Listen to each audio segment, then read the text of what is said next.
Hey, this is Dave with Gravity Wiz. Today I'm going to introduce you to API Alchemist, part of our Gravity Connect suite.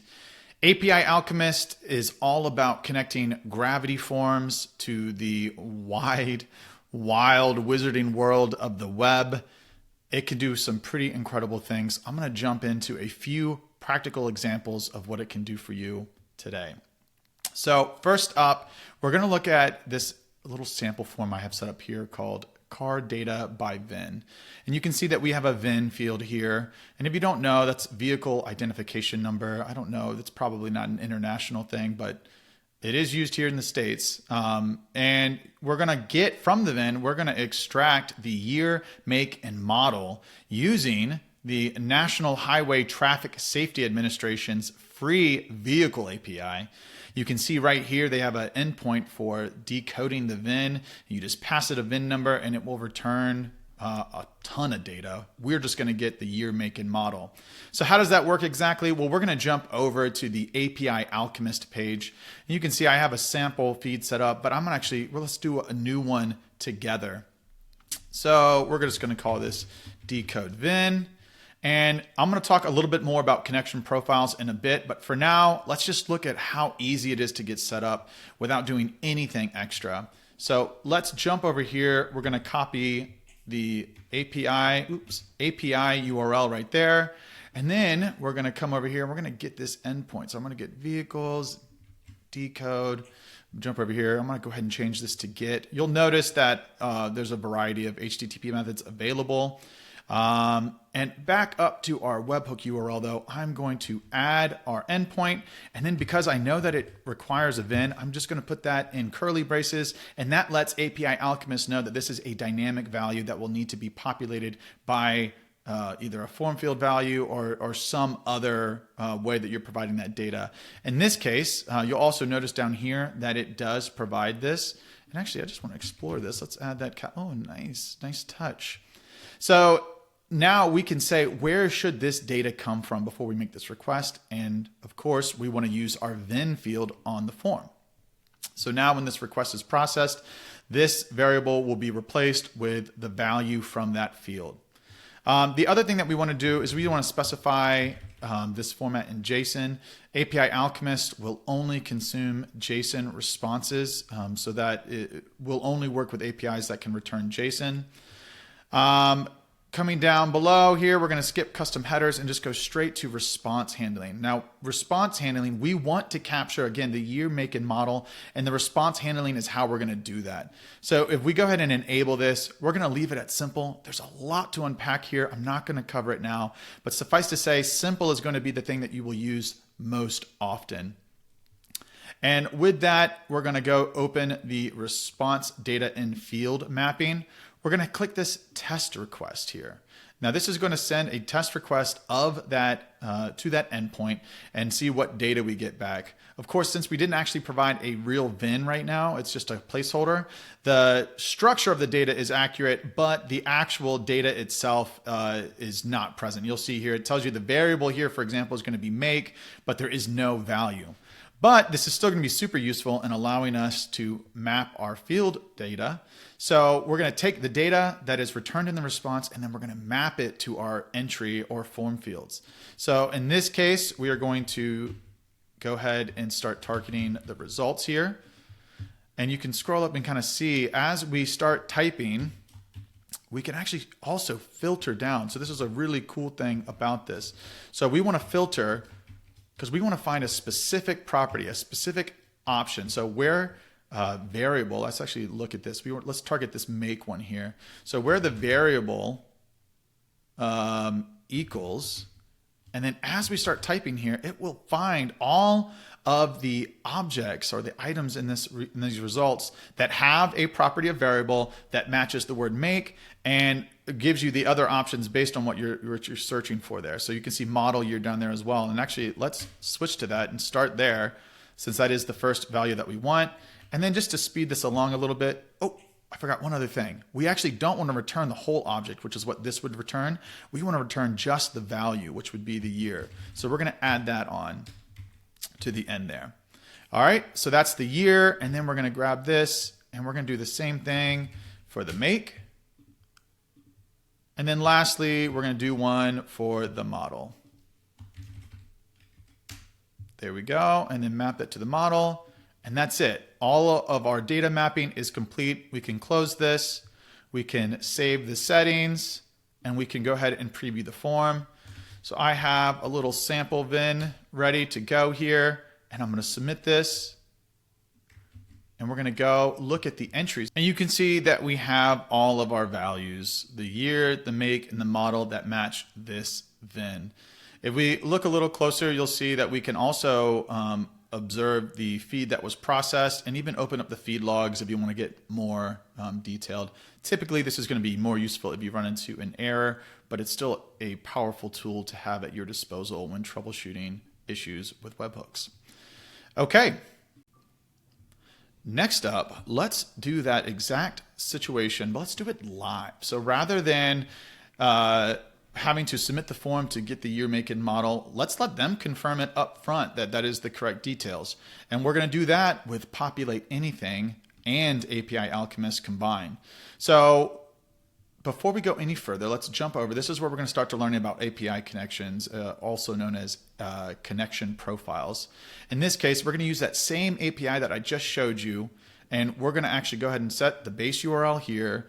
This requires no authentication, but if you did require authentication, you'll see that all of the common authentication types are supported. I can't wait to do a video about the OAuth 2 type because it's super, super cool. For now, we'll keep it light though, and I'm just going to jump down here to our Populate Anything endpoints. Base URL up here. Now down here, let's take a look at the model and see how this is set up. So we give it the basic information. The name of this endpoint is going to be model, and you can see that we've added our endpoint here. We even have our little VIN variable there. And in this case, we've actually appended our format equals JSON here to make sure that we do get this data back in a JSON format. And we hop over to our data and property mapping. You can see that I already have our test VIN in place here. Again, it just replaces wherever that little variable is inserted. And you can add whatever you want, again, according to the needs of the API you are using. And then this is the really cool bit here. So you've seen the results before. Let me show you though. So if you have nothing, and it'll just show you all the results. This is everything that was returned in the response. But then we can start getting more specific and targeting things. So this is like the results, and this is an example of those results. But then again, as I showed you before, you can get even more specific and filter down, hey, we only want to get results where the item has a variable that matches model. And that's going to return an object like this, where again, the value is commander for our Jeep Commander and the variable is model. And that's again how it's identifying which object we want to return for this. Jumping over to query filters or query parameters, these are the values that we can allow GPPA to filter the results by. So in this case, we want to find all models, but only where matching this specific VIN that we're providing. And we're going to map this to a form field. And then lastly, we have cache settings. So if this is enabled, you can say how long you want the response from the endpoint to be cached, up to a week, as short as a minute. In this case, I'm actually going to disable caching just for speed. So in case anything goes wrong, we can just resubmit. Okay, and both of these are set up the same way, except for they're just targeting, rather than targeting the model, they're targeting the year and the make. All right, so now let's go look at our form here. We're populating the value of this field dynamically. The type is API Alchemist. The connection profile is that, again, that NHTSA vehicle API that I just showed you. The endpoint is the year. In this case, we want to target the year. And then the same thing with these, where make, and you'll see model there as well.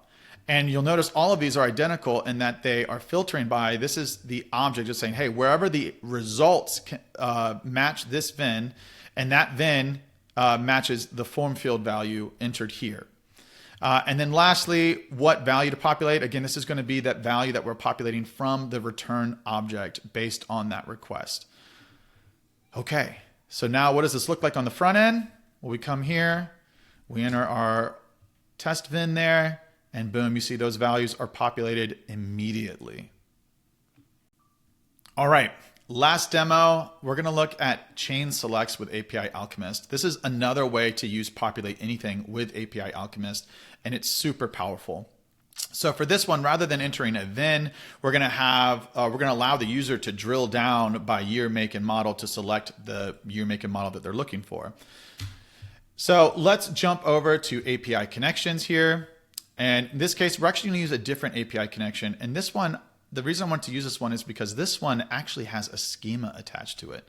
And so if you jump down here to the schema, you'll first of all note that this was auto-detected just purely based on the API URL.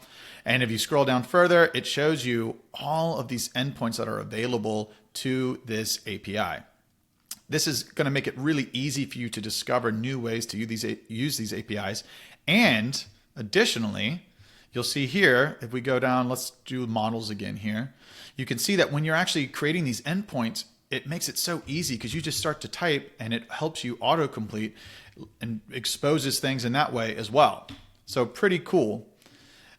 Data mapping, this is going to be very similar to the other API we're using. Again, if I take that away, you'll see they provide a slightly different format. It has collection and then all of this data here. And in this case, all of the data is simply the models that are available. So in this case, that's actually the exact data that we want. So we're going to say, hey, we want to target that data because we know that data represents all the models. And it gives you in a sample one of 100 models here. And this is the object that will be returned, one of the objects that will be returned. And this allows you to get a sense of what you could populate then into your choices with Populate Anything. Query parameters, again, these are all auto-populated based on the API schema. It knows what parameters are available to the endpoint that you've selected. So crazy. And then you just come in here and just click what you want. So in this case, we only want to show models. By the time they get to that dropdown, we're only going to want to show models that match the year and the make that they have already selected. And so we want to make sure that we're letting Populate Anything know that this endpoint will be filterable by these parameters. And again, we're going to leave the cache disabled for this one. All right, so let's jump over to our form. Oh, there's our form. We'll save it really quick. And then I wanted to show you very quickly how this is configured. And I'm just going to show you the model one again here. So API Alchemist is the type. Cars is the connection profile. The endpoint is models, as I just showed you. And you can see here, this is where those filters come into play, where we're saying like, hey, wherever the make in the results matches the make that has been selected in the form fields, we want to return that. But then we also want to filter where the year in the results matches the year that's been selected. So it's a double filter to narrow down only the models that are available to that make and model year. And then lastly down here, these are the values that can be populated. In this case, we want to populate the model name. And so that's why we've selected the name here. All right. And just a note, these are both configured the same way. Essentially, it's just this one is filtered only by the year. And this one doesn't filter by anything because we want to populate all years. And in fact, because of that, you can see the results here since it's not filtered by a field value. Okay. Live preview this bad boy. And you can see it automatically populated this data directly from the remote API. And if we go in here, let's go to 2015 and we'll select an Audi. And my wife's dream car is a Q8, which is not available. So let's see. Oh, I think they came out probably in 2018 or 2019. So we go there and select this and we can find our Q8 there. Okay, that's it for now. But there is so much more to unpack with API Alchemist. We will be releasing videos over the next few weeks and months to help show you just every nook and cranny of this incredibly powerful connection. If you have any questions, please reach out. Our support is absolutely legendary. And until then, I am really, really excited to see what you do with this new product. Thanks so much. Bye.